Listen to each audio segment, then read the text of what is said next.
Hi everyone, welcome to study camp. आज हम पढ़ने जा रहे हैं फेज इक्विलिब्रिया के बारे में।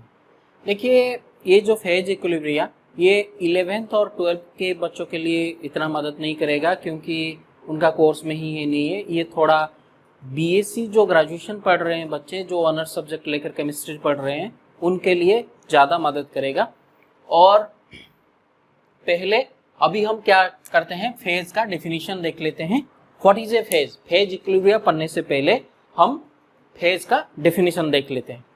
देखिए, a phase is defined as any homogeneous and physically distinct part of a system which is bounded by a surface and is mechanically separable from other parts of the system.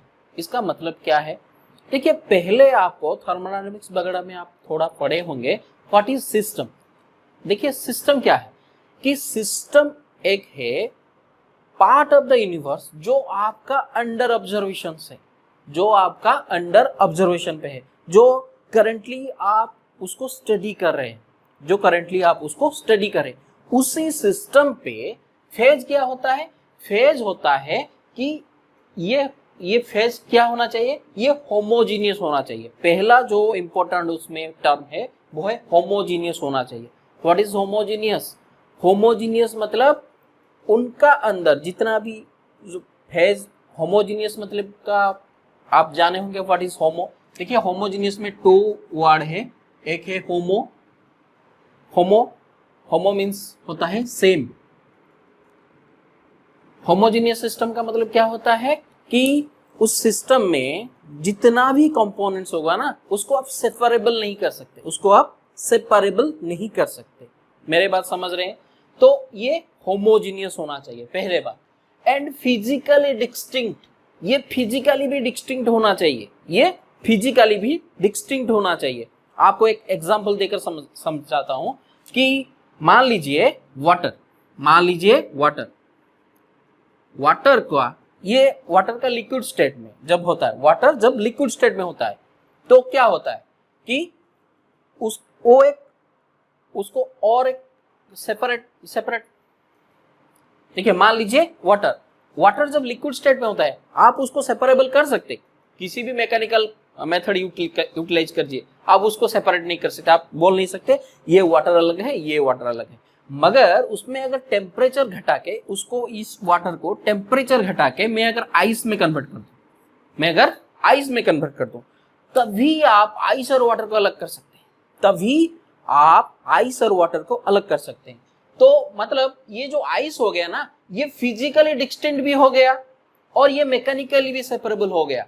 मतलब ये जो system और ये जो part भले ही बने हैं एक ही कंपोनेंट से, मगर ये जो पार्ट और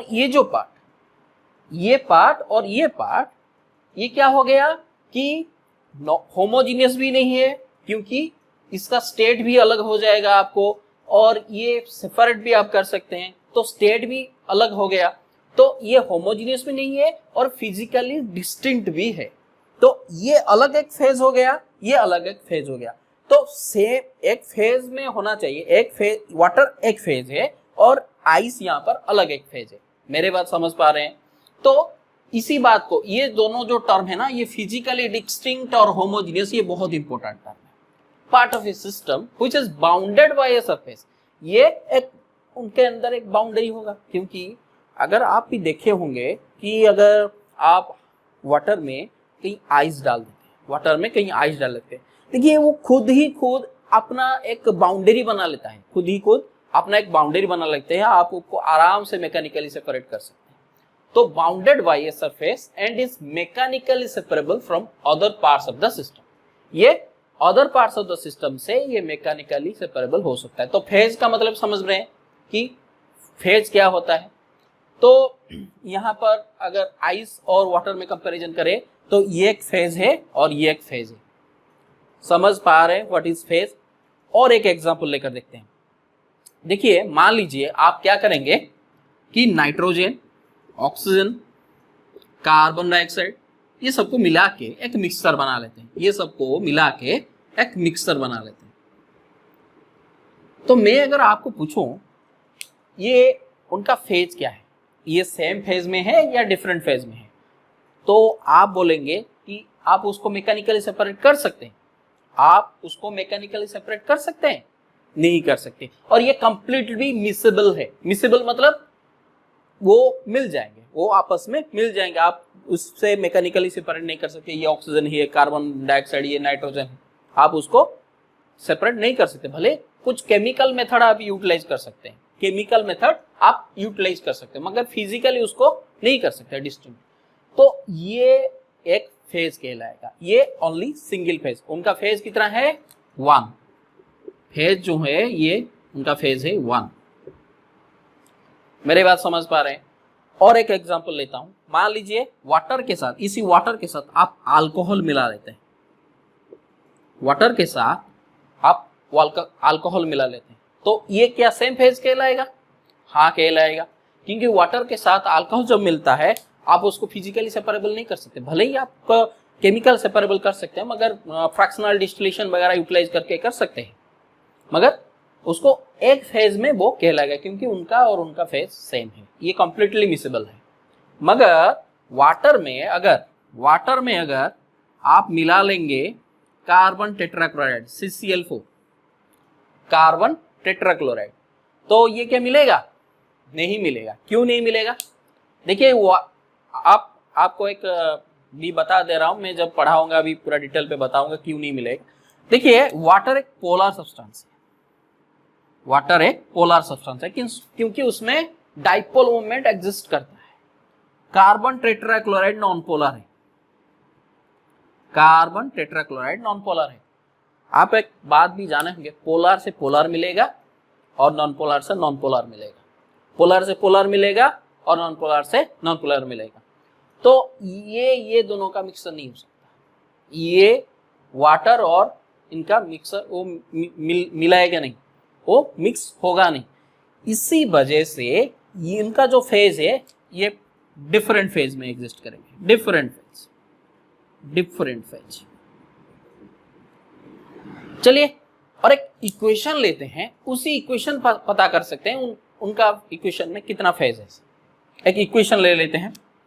मान लीजिए कैल्शियम कार्बोनेट अगर इसको आप हीट करेंगे तो ये क्या होगा? कार्बन डाइऑक्साइड होगा, और क्या होगा? कैल्शियम ऑक्साइड होगा। ये तो होगा ना। तो उसमें अगर आपको मैं उसका स्टेट भी बता देता हूं। कैल्शियम ये सॉलिड है, ये गैस है, और ये सॉलिड है। उसमें अगर मैं आपको पूछूंगा ये कितना फेज में एग्जिस्ट करेंगे, आप फटाक से बता देंगे ये 2 फेज में एग्जिस्ट करेंगे, क्योंकि ये भी सॉलिड है, ये भी सॉलिड है, ये भी सॉलिड है और ये भी सॉलिड है। ये एक फेज, और ये मगर गैस है। सॉलिड के साथ गैस नहीं मिल सकता, इसलिए ये डिफरेंट फेज में आएगा और ये दोनों मिलके एक फेज में आएंगे। तो उसमें फेजेस कितना है? फेज कितना है? 2। देखिए ये जो फेज का मैं कैलकुलेशन बता रहा हूं ना, कितना फेज है, ये आपको जरूरत पड़ेगा जब गिव्स फेज रूल में पढ़ाऊंगा, आपको बहुत जरूरत पड़ेगा, क्योंकि वहां पर आप कंपोनेंट कैलकुलेशन करेंगे, सीखेंगे। अभी मैं आगे भी जाकर कंपोनेंट पे पढ़ाऊंगा, चलिए, और इसी से पूरा मैं क्लियर कर दिया व्हाट इज फेज। और ये कुछ एग्जांपल्स है, बुक में और भी एग्जांपल्स दिए हैं, आप उसको देख सकते हैं।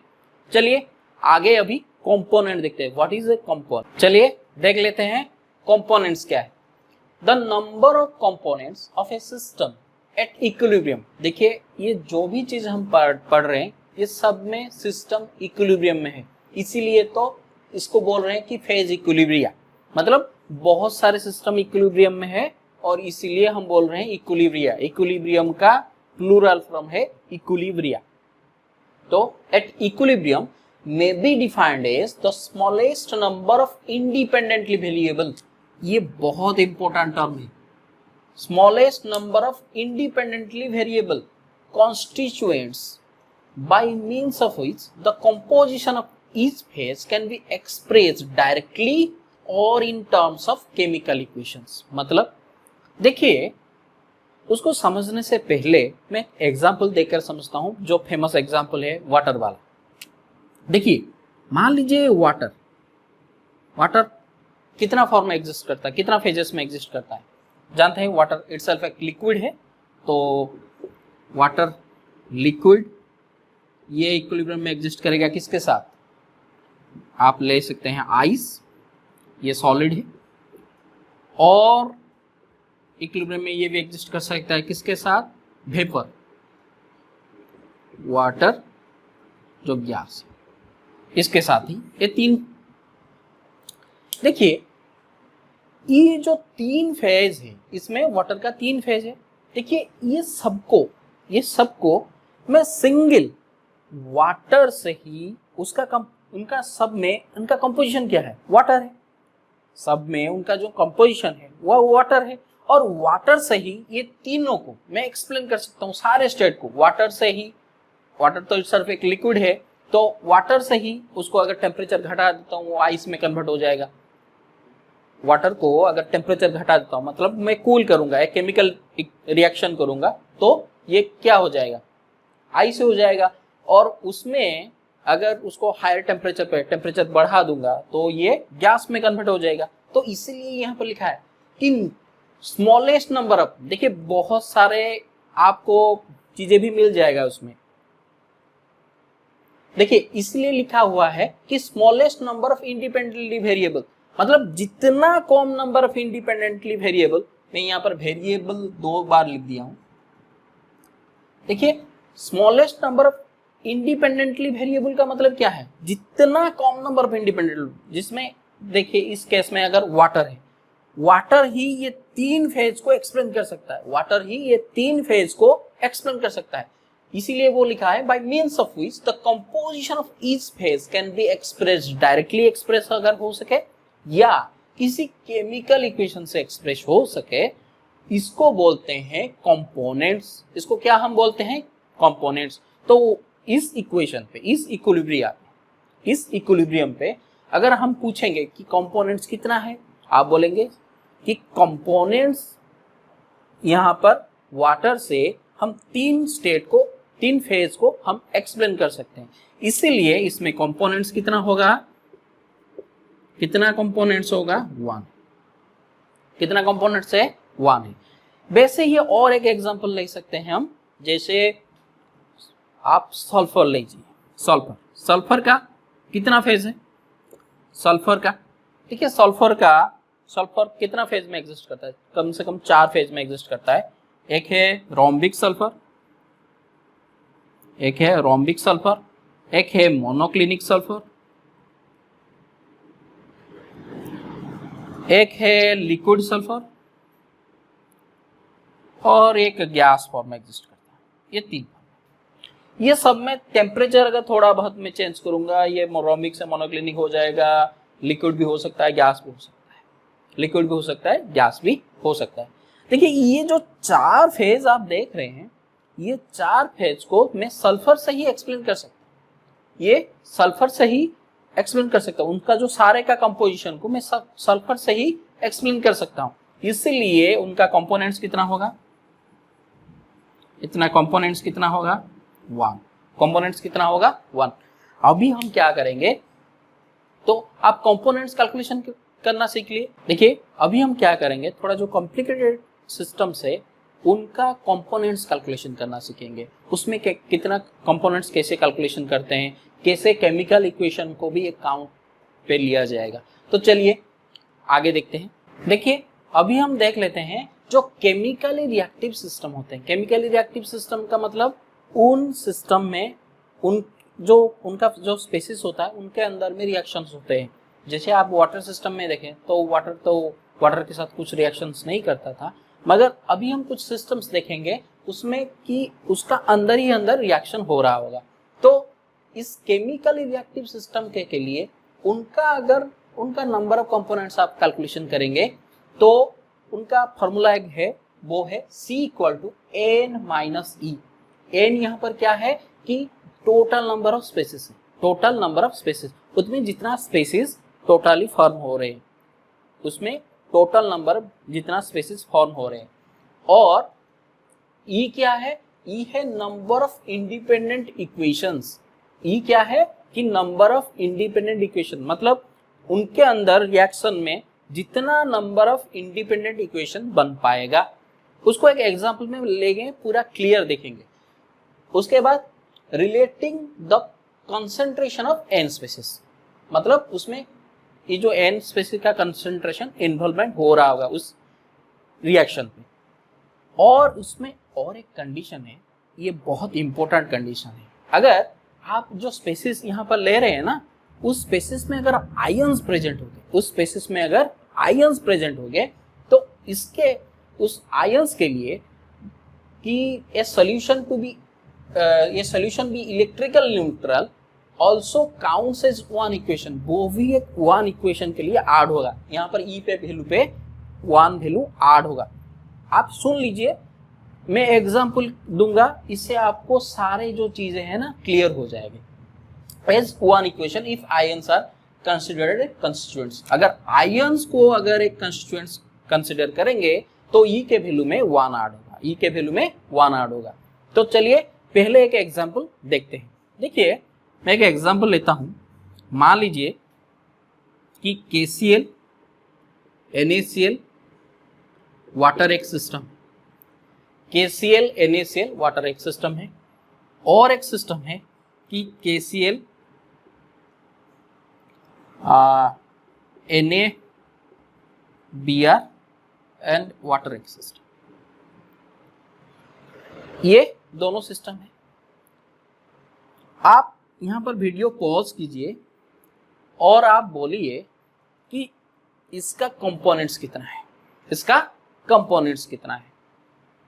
चलिए अभी हम बताते हैं कि इसका कंपोनेंट्स कितना होगा और इसका कंपोनेंट्स कितना होगा। देखिए ये केमिकली रिएक्टिव सिस्टम है कि नहीं आपको पता होना चाहिए। देखिए ये केमिकली सिस्टम रिएक्टिव, देखिए KCl अगर NaCl के साथ रिएक्शन भी करेगा तो क्या फॉर्मेशन कर लेगा, तो कुछ नहीं फॉर्मेशन होगा, वही KCl ही और NaCl ही फॉर्मेशन होगा। और ये वाटर के साथ अगर भी करेंगे तो K+ Na+ ये सब हो गए, उसमें कोई केमिकल रिएक्शन फॉर्मेशन नहीं होगा। तो इसमें आपको कंपोनेंट्स अगर कैलकुलेशन करना है तो इसमें टोटल नंबर ऑफ स्पेसिस कितना होंगे। KCl एक स्पेसिस है, NaCl एक स्पेसिस है और वाटर एक स्पेसिस है। तो n का वैल्यू क्या होगा, 3 होगा। और इसमें कितना नंबर ऑफ इंडिपेंडेंट इक्वेशंस है। देखिए इसमें तो उनका अंदर कोई इक्वेशंस बन पा नहीं रहा है, इनके अंदर कोई इक्वेशंस तो बन नहीं पा रहा है, तो इसीलिए ई का वैल्यू कितना होगा, 0 होगा। ई का वैल्यू 0 होगा। तो टोटल नंबर ऑफ कंपोनेंट्स यहाँ पर क्या होगा, 3। Total number of equation components क्या होगा यहाँ पर, 3। मगर यहाँ पर क्या होगा, देखिए KCl अगर NaBr के साथ रिएक्शन करता है तो क्या होगा। अगर KCl के साथ मैं NaBr का रिएक्शन करता हूं तो ये क्या होगा, मान लीजिए इक्विलिब्रियम पे है, तो ये हो जाएगा KBr, ये हो जाएगा KBr, क्योंकि यहाँ पर ये पॉजिटिव है, ये नेगेटिव है, यहाँ पर ये पॉजिटिव है, यहाँ पर नेगेटिव है, तो ये हो जाएगा KBr और ये हो जाएगा NaCl, होगा ना, ये रिएक्शन पे आ रहा होगा। तो यहाँ पर टोटल नंबर ऑफ स्पेसिस क्या होगा, यहाँ पर टोटल नंबर ऑफ स्पेसिस क्या होगा, तो यहाँ पर वही वैल्यू डालिए। n का वैल्यू कितना होगा यहाँ पर, देखिए ये एक स्पेसिस है, ये एक स्पेसिस है, ये एक स्पेसिस है, ये एक स्पेसिस है और ये वाटर एक स्पेसिस है। तो टोटल नंबर ऑफ स्पेसिस क्या होगा, 5। टोटल नंबर ऑफ स्पेसिस क्या होगा, 5। और अभी आप पूछेंगे कि ई का वैल्यू क्या होगा। देखिए इस इक्वेशन के अलावा और कुछ भी इक्वेशन आप नहीं बना सकते, और कुछ भी इक्वेशन आप नहीं बना सकते उसके अंदर रिएक्शन के लिए। तो ई का वैल्यू क्या होगा, 1 होगा। तो कंपोनेंट्स आ जाएगा कितना, 4। देखिए सिस्टम तो एक तरह ही दिख रहा है मगर कंपोनेंट्स का वैल्यू अलग अलग है। कंपोनेंट्स का वैल्यू यहाँ पर 3 है और यहाँ पर 4 है। ये सब चीज आपको ध्यान देना है, एग्जाम में इस तरह के क्वेश्चन पूछकर आपको दिक्कत में डाल सकते, आपको एग्जामिनर दिक्कत में डाल सकते। तो समझ रहे हैं इस जो मैं कंपोनेंट्स निकालने के लिए जो इक्वेशन बताया उसका क्या इंपॉर्टेंस है। तो चलिए अभी तो आप देख रहे थे जहां पर आयंस इन्वॉल्वमेंट नहीं है। अभी और एक एग्जांपल लेते हैं, देखते हैं जहां पर आयंस इन्वॉल्वमेंट है, जहां पर आयंस इन्वॉल्वमेंट है। तो चलिए तो चलिए ये जो इक्वेशन है, ये जो सिस्टम है, उसका कंपोनेंट्स हम निकाल के देखते हैं। उसमें आयन्स अवेलेबल है, तो इस जो मैं फॉर्मूला बताया था उसको देखता हूं कैसे वो अप्लाई यहाँ पर होता है। देखिए ये जो सिस्टम है इसमें क्या दिया हुआ है, calcium chloride 6 water, Ca2+, Cl- aqueous, ये दोनों aqueous फॉर्म में है। मतलब ये दोनों aqueous फॉर्म का होने का मतलब ये वाटर के साथ रिएक्शंस पे ये aqueous बन जा रहे हैं, और ये वाटर लिक्विड फॉर्म में भी है, वाटर गैस फॉर्म में भी है। तो इसमें उसमें नंबर ऑफ स्पेसिस कितना होगा, नंबर ऑफ स्पेसिस कितना होगा, क्योंकि C का वैल्यू क्या होगा, N - E होगा। मैं आपको बताया था पहले, N का वैल्यू हम पता करेंगे। N का वैल्यू कितना होगा, नंबर ऑफ स्पेसिस जितना होगा। इसमें नंबर ऑफ स्पेसिस कितना है, देखिए ये एक स्पेसिस है 1, ये एक स्पेसिस है तो 2, ये एक स्पेसिस है ये 3, और ये दोनों को आप अलग अलग नहीं मत सोचिएगा क्योंकि ये दोनों सेम ही है, तो ये नंबर स्पेसिस ये है 1। तो यहाँ पर नंबर स्पेसिस क्या हो जाएगा 4, नंबर स्पेसिस क्या होगा 1 2 3 4। तो यहाँ पर E का वैल्यू कितना होगा, देखिए यहाँ पर आयंस इन्वॉल्व हो रहा है। अगर आयंस इन्वॉल्व हो रहा है तो यहाँ पर भी लिखा हुआ है, देखिए कंडीशन क्या है, a solution be electrically neutral also counts as one equation if ions considered as constituents. अगर आयंस को हम कंस्टिट्यूएंट्स के रूप में ले रहे हैं तो इलेक्ट्रिकल न्यूट्रलिटी के लिए हम और एक इक्वेशन आपको ऐड करना होगा। तो इक्वेशन अगर ऐड करेंगे तो E का वैल्यू में एक वृद्धि होगा, एक बढ़ेगा, E का वैल्यू एक बढ़ेगा। तो E का वैल्यू अगर एक बढ़ गया तो पहले E का वैल्यू पता कर लेते हैं कितना होता है। देखिए E का वैल्यू के लिए हम इक्वेशन यहाँ पर क्या लिख सकते हैं, देखिए ये जो कैल्शियम क्लोराइड वाटर है 6 वाटर है, ये क्या करता है कि यही डिसोसिएट करता है और डिसोसिएट करके Ca2+ बनाता है और 2Cl- बनाता है, और क्या बनाता है 6 वाटर ही बना होगा, 6 वाटर बना है। तो यही इक्वेशन है और उसमें कोई भी इक्वेशन इन्वॉल्वमेंट नहीं है, एक ही इक्वेशन है।